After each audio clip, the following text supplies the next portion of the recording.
So hi friends, welcome back to ఇది మన channel. So friends, విషయం ఏంటంటే ఎక్కడ చూసినా అసలు న్యూస్ ఫస్ట్ చూసినప్పటి నుంచి ఎక్కడ చూసినా కూడా మనకి వైఎస్ అన్ని యాదవ్, జ్యోతి మల్హోత్రా వీళ్ళ గురించి ఎక్కువ వినబడుతుంది. సో జ్యోతి మల్హోత్రా గురించి తెలిసిన వెంటనే ఎన్ఐఏ లోపలికి తీసుకెళ్ళిపోయింది. ఓకే, లోపల వేసేసింది. ఇన్వెస్టిగేషన్ స్టార్ట్ చేసిన తర్వాత నేను దేశద్రోహిని అని చెప్పేసి ఒప్పుకున్నది. చాలా పెద్ద ద్రోహం చేసింది ఆమె. ఆమె వల్లనే పహల్గామ్ లో దాడి జరిగింది. ఆపరేషన్ సింధూర్ స్టార్ట్ అయింది. మన జవాన్ కూడా మృతి చెందడం జరిగింది. సో చాలా మంది దాడి చేయడానికి అంటే టెర్రరిస్ట్ దాడి చేయడానికి ముఖ్య కారణం కూడా ఈ జ్యోతి మల్హోత్రాగా చెప్పుకోవచ్చు. అండ్ ఈమె లాగానే Bunny Sunny Yadav YouTuber, influencer and ఇంకోటి ఏంటంటే మంచి ద బెస్ట్ బైక్ రైడర్ అని చెప్పుకోవచ్చు. అట్లాంటి ఒక వ్యక్తి ఎప్పుడైతే ఈ దాడి జరిగిందో, దాడి జరిగిన తర్వాత ఇంకా అంటే ఈ పాకిస్తాన్ కి ఇండియాకి మధ్య జరిగే వారిని అనుసంధానంగా చేసుకొని మంచి వ్యూస్ సంపాదించుకుందామని చెప్పేసి ఉద్దేశంతో పాకిస్తాన్ లో తను రైడ్ చేసినటువంటి వీడియోస్ ఏమున్నాయో అవి అప్లోడ్ చేయడం జరిగింది యూట్యూబ్ లో.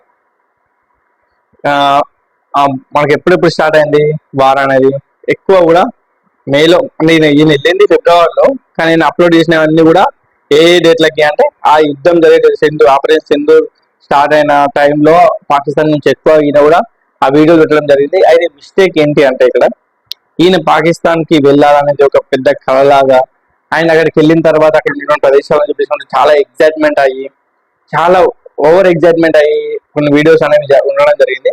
అండ్ ఇంకోటి ఏంటంటే ఈయన కొన్ని ఇన్ఫర్మేషన్స్ ఉన్నాయి అంటే ఈయన ద్వారా కొంత ఇన్ఫర్మేషన్ అనేది పాకిస్తాన్కి వెళ్ళింది. పాకిస్తాన్ నుంచి కొంత ఇన్ఫర్మేషన్ కొంతమంది ఈయన ద్వారా హెల్ప్ తీసుకోవాలని చెప్పేసి చెప్తున్నారు. అది ఎంతవరకు నిజమో అబద్ధమో మనం చెప్పలేము. ఎందుకంటే నిజమైతే నిజం అని చెప్పుకోవాలి, అబద్ధం అయితే అబద్ధం అని చెప్పుకోవాలి. కాబట్టి నిజం అబద్ధం అనేది మన తర్వాత చెప్పుకునే విషయం పక్కన పెడితే, ఇంకొక విషయం ఏంటి అంటే ఈయన పాకిస్తాన్ నుంచి వెళ్ళి కొందరేమో ఈయన పాకిస్తాన్ లో రైడింగ్కి వెళ్ళిన తర్వాత పాకిస్తాన్ నుంచి వెళ్ళి ఇండియాలో అడుగుపెట్టిన వెంటనే మాటు వేసి ఎన్ఐఏ బృందం వచ్చేసి తీసుకుపోయి లోపడేసారని చెప్పేసి అంటున్నారు. కానీ ఇక్కడ ఇంకొక డౌట్ కూడా ఉందండి. ఏంటి అంటే మనోడు వెళ్ళింది ఫిబ్రవరిలో, అంటే ఆయన చెప్పుకొచ్చిన వర్షన్ అంటే బన్నీ సన్నీ యాదవ్ ఇంకొక ఫ్రెండ్ ఉంటాడు కదా, అతని అఫీషియల్ సోషల్ అకౌంట్ లో పోస్ట్ చేయడం జరిగింది. ఏంటంటే బన్నీ సన్నీ యాదవ్ అనే వ్యక్తి ఆ రోజు అంటే ఆ పహల్గామ్ దాడి జరిగే టైంలో కానీ ఆ ముందు కానీ పాకిస్తాన్ లోకి వెళ్ళలేదు. దాదాపు 4 నెలల ముందు వెళ్ళాడు. అక్కడ జరిగిన రైడ్ వీడియోస్, అప్పుడు తీసుకున్న వీడియోస్ ప్రజెంట్ కాదు అని చెప్పిండు. సరే ఓకే, ప్రజెంట్ కాదు, బుద్ధున్నాడు ఎవడైనా. ఇంత వార్ జరుగుతుంది, ప్రతి ఒక్కరి భారతీయులు రక్తం మసిలిపోయే టైం అది.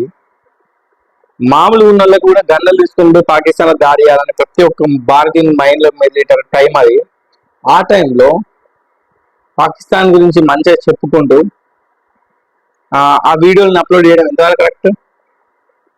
ఇట్లా ఎంతమంది సోషల్ మీడియాలో యూట్యూబర్స్ కూడా చాలా మంది దొరికిరు. ఇప్పటికి చాలా వరకు కూడా దొరికిరు. ఆమె అసలు జ్యోతి మల్హోత్రా అసలు ఎట్లా దొరికింది అంటే, ఆమె ఇక్కడ ఇన్ఫర్మేషన్ అంతా కూడా గ్యాదర్ చేసుకెళ్ళి పాకిస్తాన్కి, పాకిస్తాన్ లో ఒక బాయ్ ఫ్రెండ్ ఉన్నాడు తనకి. సో ఎప్పుడు వెళ్ళినా దాన్ని కలుస్తుంది. సో అది కూడా ఈ రకంగానే ఏర్పడిందేమో. ఒక యుఎస్ఏ అంటే అమెరికా నుంచి వస్తారు కదా టూరిస్ట్, పాకిస్తాన్ దేశాన్ని మొత్తం చూడాలని చెప్పేసి ఒక యూట్యూబర్ అక్కడికి వెళ్ళి వీడియో చూస్తుంటే ఈ జ్యోతి మల్హోత్రా యొక్క వీడియో ఒకటి కనిపించింది. ఏంటి అంటే ఈ జ్యోతి చుట్టుపక్కల అందరూ కూడా పాకిస్తాన్ సెక్యూరిటీ, ఒక మంచి సెక్యూరిటీ అనేది ఇచ్చిందంట. రాజ మర్యాదలు చేసుకుంటూ కూడా ప్రతి ఒక్క చేతి గన్లు ఉన్నాయి.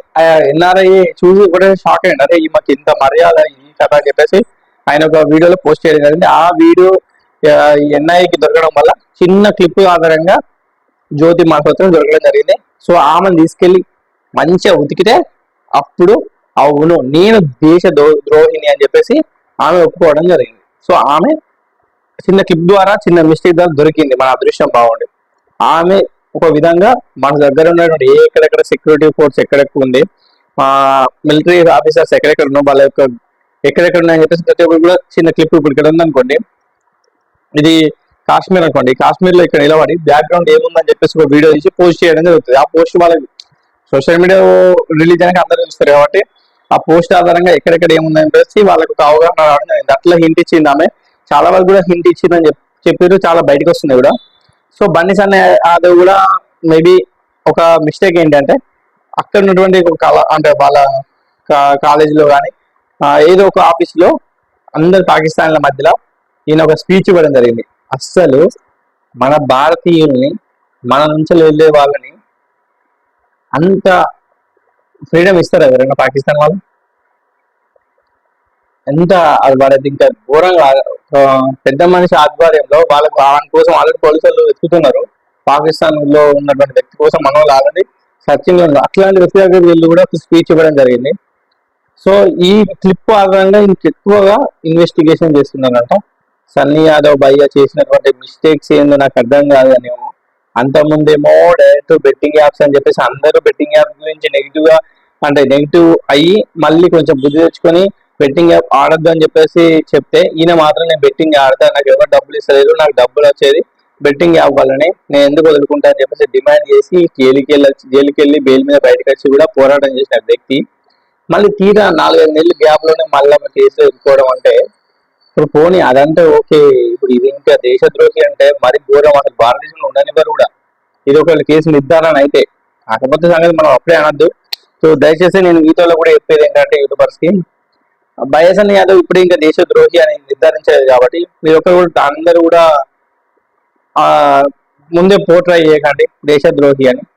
సో నిజమేందో తెలుసుకున్న తర్వాత అప్పుడు కూడా చెప్పచ్చు. అండ్ ఇంకొక విషయం ఏంటంటే, అసలు మన భారతీయులం భాయ్, మనం ఇండియన్స్, మన భారత మాత బిడ్డలం మనం. అట్లాంటి మనము కన్నతల్లికి ఎట్లా మోసం చేయాలనిపిస్తుందిరా మీకు? అరే మనల్ని కాపాడడానికి మనలా భరతమాత ముద్దు బిడ్డలు మనలాంటి వ్యక్తులు బార్డర్లా అందరికీ ఫ్యామిలీకి దూరమై మనల్ని రక్షించడానికి నానా తంటాలు పడి ఎన్నో కష్టాలు పడి అవతలని రానియకుండా ఎంత కష్టపడి వీర మరణం కూడా పొందుతున్నారు. అది లోపడున్న మనమే మన ఇండియా గురించి చిన్న చిన్న సీక్రెట్లన్నీ తీసుకుపోయి బయటికి చెప్పడం ఏంట్రా? అరే కన్న తల్లిని చంపుకున్నట్టే మనం, మన దగ్గర మనల్ని పెంచిన తల్లి కాదు కన్న ప్రేమను కూడా కసాగి నగినట్టే, అంత పాపం తాకుతుంది మనకి. అరే నువ్వు చేసుకున్న కర్మ నీకే అనుభవించుతావు, ఏ కర్మ ఇప్పటికూ వేరు కాదు, ఆ రోజు కర్మ ఆ రోజే. నీ వల్ల ఎంత మంది, అసలు నిజంగా జ్యోతి వల్ల అయితే ఎంత మంది చనిపోయారు, మరి ఘోరం. వేరే దేశం వ్యక్తి సడన్ గా వచ్చి మీరు హిందువులా ముస్లింలా అని చూసి జెండర్ ఐడెంటిఫై చేసి చల్ మీ మోడీకి చెప్పుకోపో అని చెప్పేసి కాల్చిందంటే, భారతదేశంలో ఎంత సపోర్ట్ ఉంటే వాళ్ళంత ధైర్యంగా వచ్చి చంపిపోతాడు. సో గా పాయింట్ని వీళ్ళందరూ మన పోలీసు, మన డిపార్ట్మెంట్ కానీ మన సెంట్రల్ గవర్నమెంట్ కూడా పట్టించుకొని అందరినీ ఎంక్వైరీ చేయడం జరుగుతుంది. చీడ పురుగులు అందరినీ తీసే పనిలో ఉన్నది మనల్ని. ఆ చీడ పురుగులో ఎంతమంది చీడ పురుగులు వెళ్తే తెలియదు, కానీ వాళ్ళందరూ బయటికి రావాలి, వాళ్ళకి తగిన శిక్ష పడాలని చెప్పేసి నేను మనస్ఫూర్తిగా కోరుకుంటున్నాను. అండ్ వీడియో ఎంతవరకు చూసినందుకు ధన్యవాదాలు. వీడియో లైక్ చేయండి, షేర్ చేయండి.